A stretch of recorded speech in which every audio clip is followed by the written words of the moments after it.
Ram Charan career లో biggest hit గెలిచిన సినిమాలలో రంగస్థలం సినిమా ఒకటి.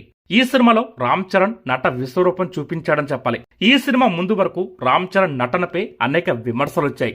రంగస్థలం సినిమాతో అందరి నోళ్లు మూయించాడు రామ్ చరణ్.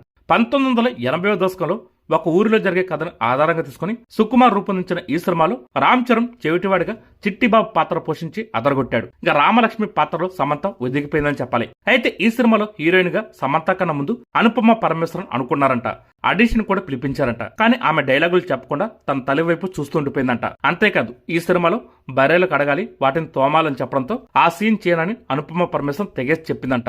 దీంతో సమంత ఈ సినిమాలకు వచ్చింది.